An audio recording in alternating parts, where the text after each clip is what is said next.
Let's go to the afters.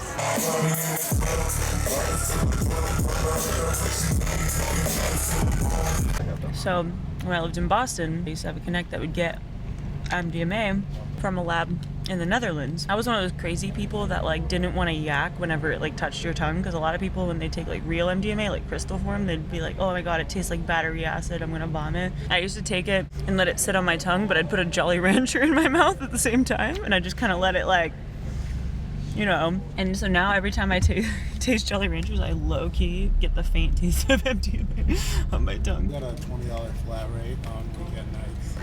Lit. Sounds good. Whatever. That's LA for you. Like, my psychiatrist was like, here's the scale, right? Here's the ADHD scale. Yeah. Here's the top. Here's the bottom. He's like, you're about a here. I've fully accepted it now. On the TISM scale, he's about the same as me. I got the TISM pretty bad. And then it's like opposite for him. But you take ours, you swap them perfectly. I think that's why we're like so compatible. Hi, I'm Butterfly, and I'm a producer, DJ, vocalist, and songwriter. First tattoo? Yeah. Oh, I was 15. So my parents signed for my first one when my brother passed away. They signed for it. They were like, that's the only one you're allowed to get. Little did they know, my tattoo artist was like, well, they already signed for it, so we can just kind of keep tattooing you. So I just kept going back again. Oh, that's crazy. Yeah. Is that how that works? No. I'm from Pennsylvania, a little tiny town called Eldersville. Literally a one-horse town. There's no stoplights. Wasn't a rave girl off the bat, actually. I was a singer-songwriter. I started out with like actually doing country. It was like really crazy. And yes, I had to listen to only Christian music until like, I don't even know, like middle school.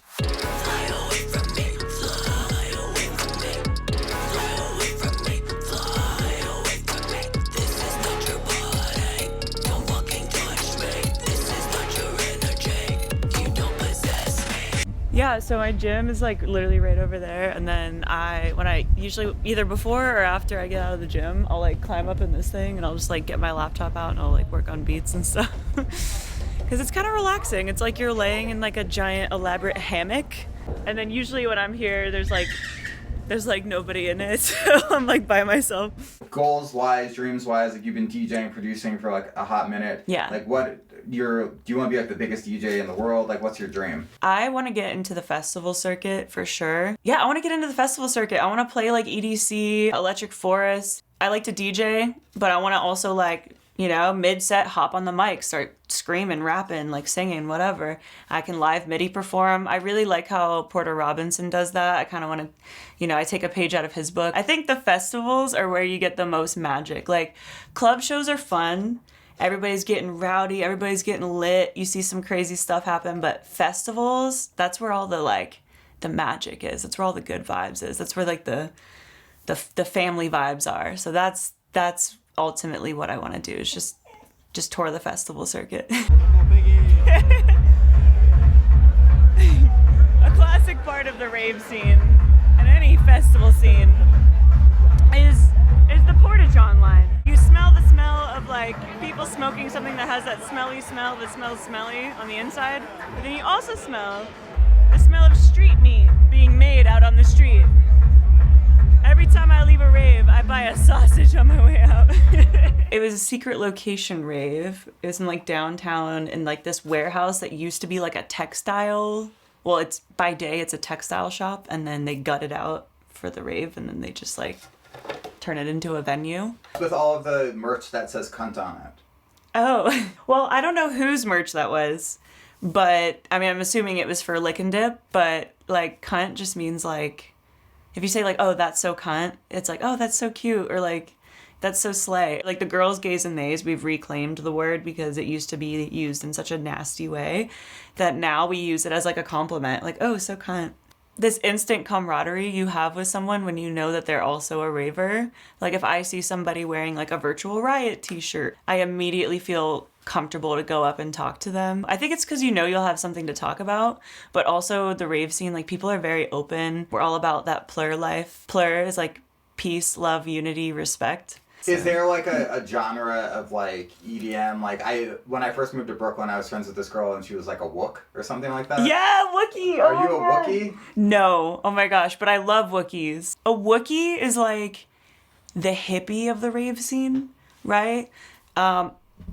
think like if you were to take like a hippie and like a crust punk aesthetically and kind of like morph them together, but then like add a little bit of the ravey aesthetic to it, that's a wook aesthetically. People always talk about the comparison of like East Coast wooks to like West Coast wooks. You know, some can be a little more shisty than others. And like some of them, if they offer you water, like don't drink it. So you have your light toys. You've got your hula hoops. You've got poi.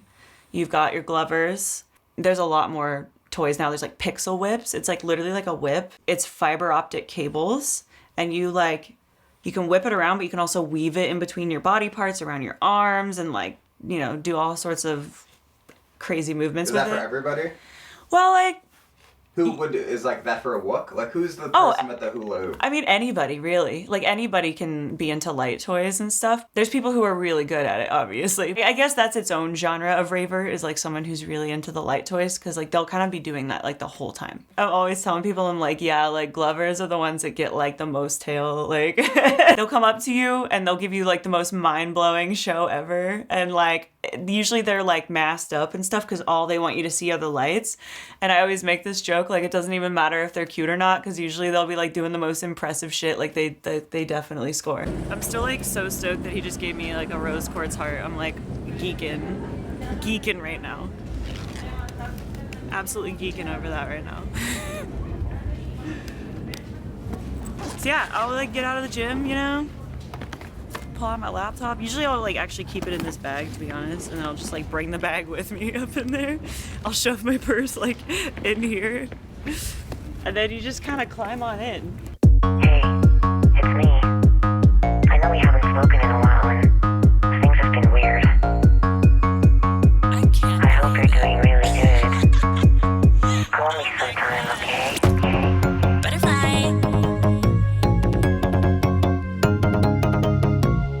Do you want to hear like what I have so far? Or? Yeah. Okay.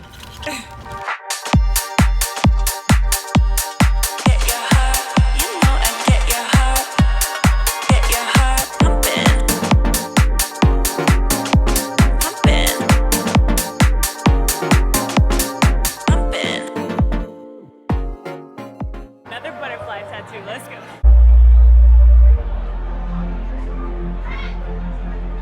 And it says, "Live like you'll die tomorrow." I got it for my brother who passed away when I was like